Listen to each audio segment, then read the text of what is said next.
MW2 broke records when it originally came out and implanted itself into the memory of my generation forever. It's undeniably a piece of our childhoods. For me, MW2 and Halo Reach were some of the first games I really got deep into, first multiplayer games, when I first got my Xbox 360 back in the day.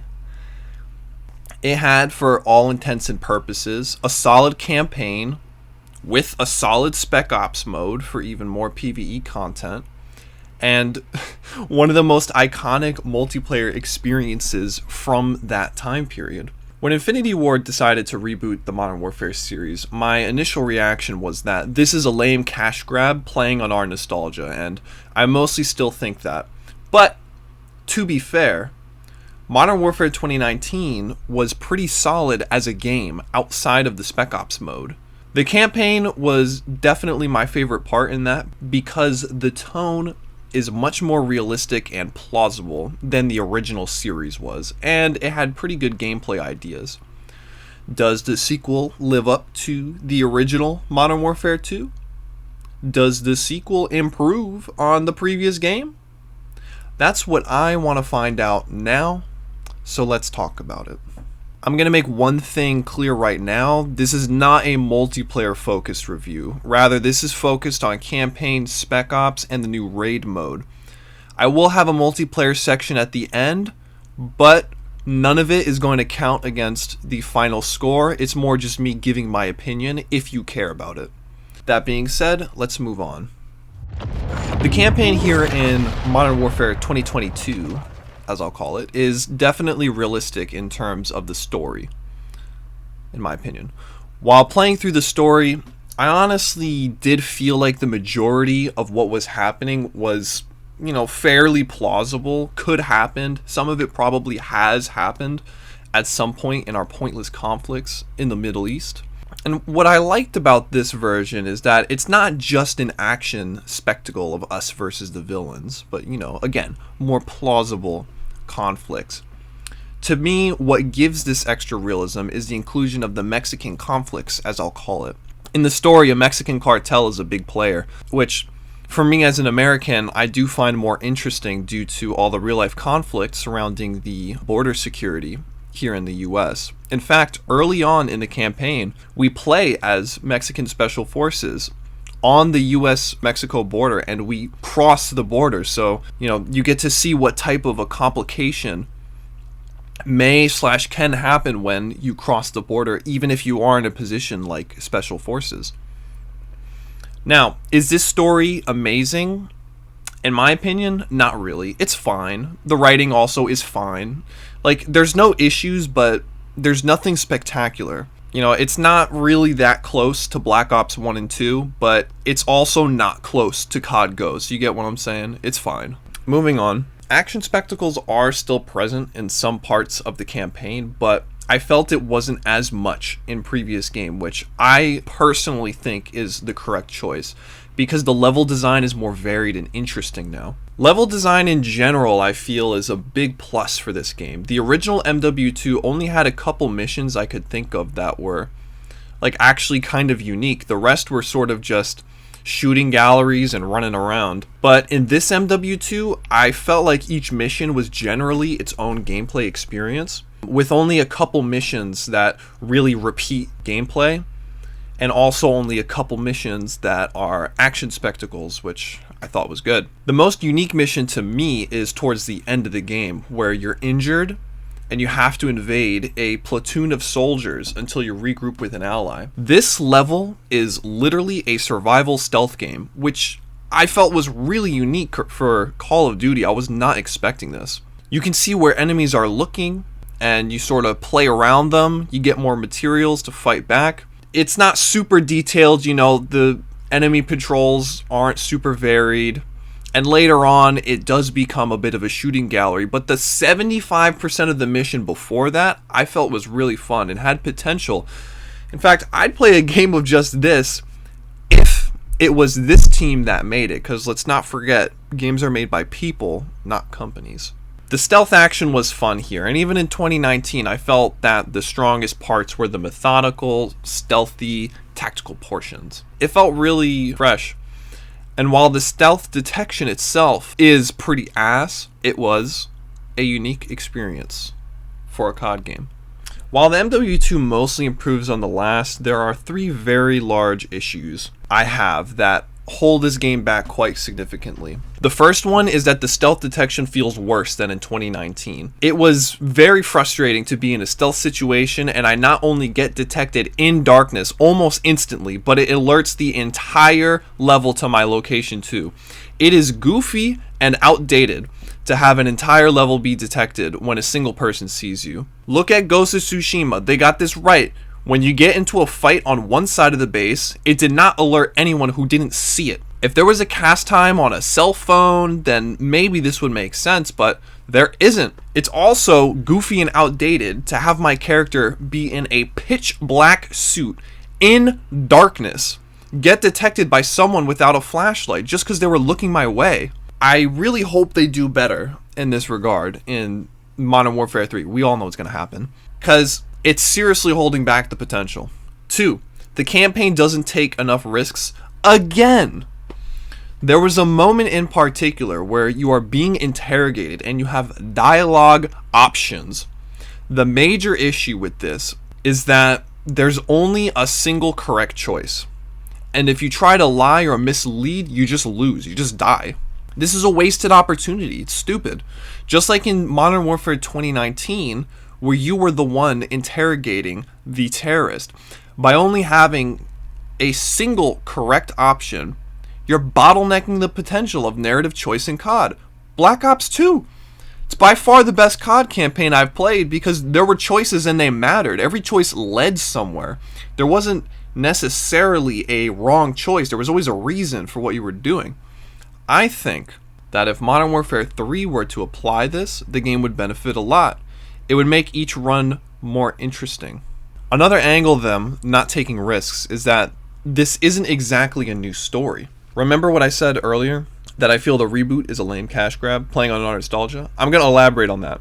What I mean is that they aren't doing too much new, and it's not exactly a new story. From Modern Warfare 2019 and now in Modern Warfare 2, 2022, they replay a lot of iconic story beats and reuse the characters from the original games. Simply put, it isn't new. It's the same story remixed. I can't really praise or feel strongly about what is largely the same shit being re-released over a decade later. I feel that the story as a whole would be better if it was a new type of modern conflict with brand new characters and a brand new big oh fuck moments rather than just redoing what they already did. I will say one thing though. At least Ghost is an actual written character now. People only felt strongly about his death in the original because he looked cooler than everyone else, and that's it. You know I'm right. 3. Difficulty above normal is pretty dog shit, design-wise. Let me explain. Enemies will have laser aim, two-shot you, and also be bullet sponges on the highest difficulty. I tried to do veteran, and I honestly rage quit out of it. It was just frustrating. It wasn't fun.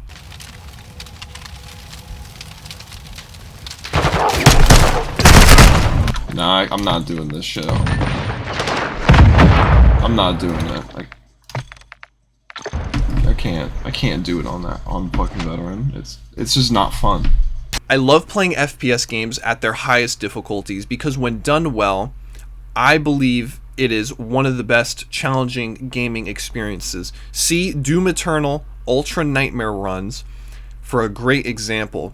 COD MW2 Veteran is trash, and maybe most of you guys don't care and just play it on normal. But I wanted the challenge, and I was disappointed when I started getting into it. Again, I hope they address this in the next one. Overall, I feel this campaign is a decent sequel, but more could be addressed. I think the team could also make their AI behavior more interesting and maybe create more skill in the gameplay without just increasing damage. For instance, what if fighting grunts was easy because they had bag tactics, went out in the open, and they didn't have any plates on? But a more specialized soldier will take cover and flank you, and maybe their plates don't take a magazine, they take like 2 or 3 bullets. My idea is that they could create difficulty through challenging mechanics rather than just damage numbers. This is what MMO raids do. The original MW2 had a special mode called Spec Ops that were bonus missions that you could play with another person that was separate from the main campaign. I remember these being mostly good, the exception being the Juggernaut missions, because they were just really boring, bullet sponge, just not interesting at all. The rest of the missions, though, they usually had their own thing going on, which I saw was pretty cool. The Spec Ops in this MW2 are a side story of the main campaign, where you play as some side squad, and I mean, I feel like it's kind of whatever, to be honest. As of writing this review, which is 1:30:23, there are 4 missions with 2 extra minigame type Spec Op missions. To me, what makes this unimpressive is that it hasn't innovated too much on the original Spec Ops. It's kind of the same thing, except there's only 4 on launch while the original had 23. To be fair, it isn't entirely the same thing, as now there are these 3 classes that you can pick from called kits that give you more utility for Spec Ops in the raid, but you don't exactly need these to succeed, and I see this as something to sort of just grind out. Quality will always be superior to quantity, but the point I'm trying to make here is that this is all pretty much the same quality as the original, but there's just far less missions to play. However, I will be fair and I'll say that the mission High Ground is a good example of what Spec Ops could be. It's a very open mission with multiple objectives. It was by far the best. And in this miserable day of AAA game development and design and pipeline, whatever, maybe there will be more that come in later updates that are this good, but as of right now, it's a bit of a letdown, to be honest. A raid, as I will define it, is typically a cooperative piece of content that involves a higher level challenge within a video game that requires a group to complete. Usually the challenge itself will be completing an objective of some kind, usually killing a boss, although sometimes a challenge can be a puzzle. In Modern Warfare 2's raid mode, the challenge is 2 puzzles and shooting galleries. The puzzles were very engaging. It took my friends and I about 10-ish minutes to figure out the first puzzle, and then the second puzzle was an upgraded version of the previous one. I actually really liked it, and I feel like it was pretty well balanced because each segment of the puzzle had its own gimmick to juggle. In general, I feel that increasing difficulty by adding mechanics is far superior to just adding health and damage, so this was really cool to me. Technically, there might be a third puzzle in between the main 2, but probably not. It's an underwater segment where you share an oxygen tank. Like, it wasn't difficult. There wasn't really anything to be aware of. It almost feels like filler content. However, I'm not going to be a hater, because I feel that maybe this part is supposed to be a cooperative moment between your teammates. I respect the idea, but the raid definitely didn't need this. The shooting galleries were just fine. At its easiest, it was a joke. Like, we would gun down juggernauts in 3 seconds, and at its worst, we were in a corner spamming revives on each other until we brute forced our way to victory. There wasn't too much strategy or mechanics happening. That being said, I feel that the raid mode, as it is like this, is much better than the Spec Ops missions, and the development team would utilize their time better by forgetting about Spec Ops entirely. This raid mode is actually a pretty fun and engaging cooperative piece of content. And if they iterate on this idea heavily, I think this could get pretty interesting. The Spec Ops was mediocre in 2019, and it's pretty meh in 2022. They had 2 shots to at least make it good. Why am I emphasizing iteration on the raid? Well, for one, there's only so much dev manpower you can throw at a single thing. The majority is going to Warzone, obviously. It's the moneymaker. A little less into multiplayer, and even less towards Spec Ops and the raid. It's just a little theory I have, but they, meaning Spec Ops and the raid, don't directly make a lot of money, so it won't get as much attention. Just a theory, but if I'm even a little right, then it would make more sense to focus on the raid content than just having, decent okay raid content and decent okay Spec Ops. One could be amazing, and I think it should be the raid. Anyway, so here's where it all comes together. The raid is about an hour and a half long. It's quite short in terms of what a modern, raid typically has. For example, World of Warcraft raids at their fastest can be about 2 to 4 hours depending on the difficulty, but when you're progressing, it can take a couple of weeks of meeting up for a few hours a night to learn the mechanics and get gear. Narratively, this Modern Warfare raid is also incomplete. Most raids I have played, really 90, I can't think of one that ended on a cliffhanger. Most raids have a self-contained story that take place through the raid. You go in, there's a problem, You go in, you handle it, usually entirely. In MW2022's raid, narratively, just as it starts to get interesting, it stops. That's the end of it. It's episode 1, so part 1 of the raid. I get it, but it would be better if the story happened throughout an entire episode, rather than splitting it up. The point I'm making here is that the raid has a lot of potential, and it would be wise for the development team to put a lot of energy into this, because this can go places. Spec Ops, I don't see it. Soviet ICBM, liquid fuel, supersonic, nuclear, thermonuclear. 50 years old. At least. You think there's a warhead up there? Let's find out. I'm pretty sure this is the plot of season 1 Warzone from... Wait, that's it? Oh, what? I thought that was... okay. No, that's it. That's all you get. No more. Oh, You got blue balled. That's what happened, bro. That's a little disappointing. It's like being edged for a while, but no release, bro. That's basically what happened for you. That is basically what happened. Damn. Yeah. I mean, that was cool, but that was a lot shorter than I was expecting. We beat that in 71 minutes. You got blue balls, bro. Wow. It was I mean, cool, thoughts, guys? I thought that was pretty cool. That was way I better than liked Spec Ops, yeah. That Yeah, was. way better than Spec Ops. Yeah, Spec Ops. I feel like there was just a lot more going on. Yeah, the puzzles. Yeah, I like the puzzles. The puzzles were great. I just wish it didn't go so fast. The multiplayer section. Starting off with the standard multiplayer. I haven't enjoyed COD multiplayer for a few years now. I simply found things I enjoy playing a lot more. COD gameplay feels like mildly spammy, meta-heavy, and I mean, it always kind of has been. The meta gun is the meta gun because it can aim usually instantly out of sprint and kills almost instantly. And that's kind of what matters most, really, right? Why would anything else really matter? Then this leads to more kill streak, which snowballs to more kills. I don't have anything positive I can really say about it, honestly. It's just COD to me.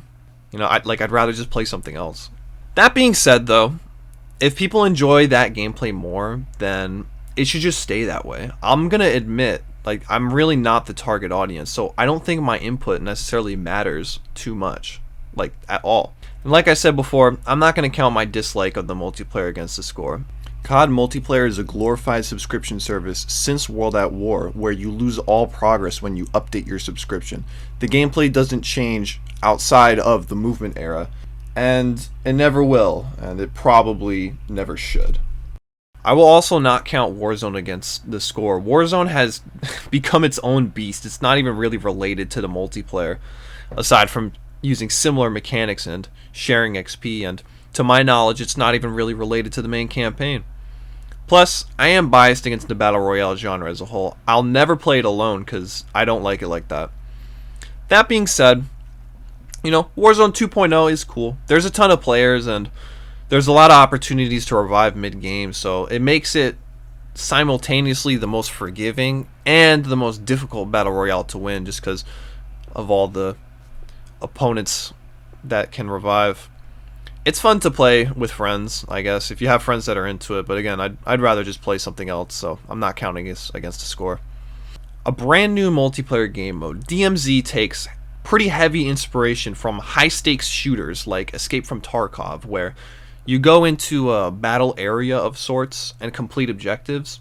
The biggest one being to get out alive, because if you die, you lose your loadout, and anything you take with you is yours to keep for the next run.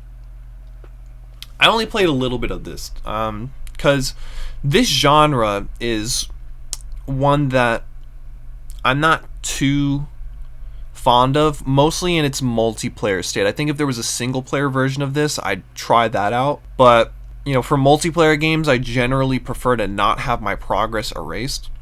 That being said, this is far more forgiving than Tarkov, and if you are interested in this genre, I would say this is probably the best place to start, just to see if you like the style of gameplay. Tarkov is beyond more detailed than DMZ, so if you are into it, you know where to go. Again, this isn't going to be counted against the score. Modern Warfare 2022 as a game is pretty decent in my opinion. You know, forgetting about multiplayer, the campaign is continuing what it did in Modern Warfare 2019 in the good and the bad ways. With new content additions, in a more proper Spec Ops and the raid, there's more to do ever in a COD game. I give this game a 6 out of 10, a little above average. At its best, the content is, you know, it's pretty good. But as I elaborated on, there's also some pretty big issues that hold it back from being a very good game or even excellent. This is definitely worth it on sale though. $40 would be fair, I think. Not 70 is a ludicrous price for what you're getting here. 40 I think is fair. The cheaper the better. So, thank you for watching this all the way through. I appreciate you hearing me out in my entirety.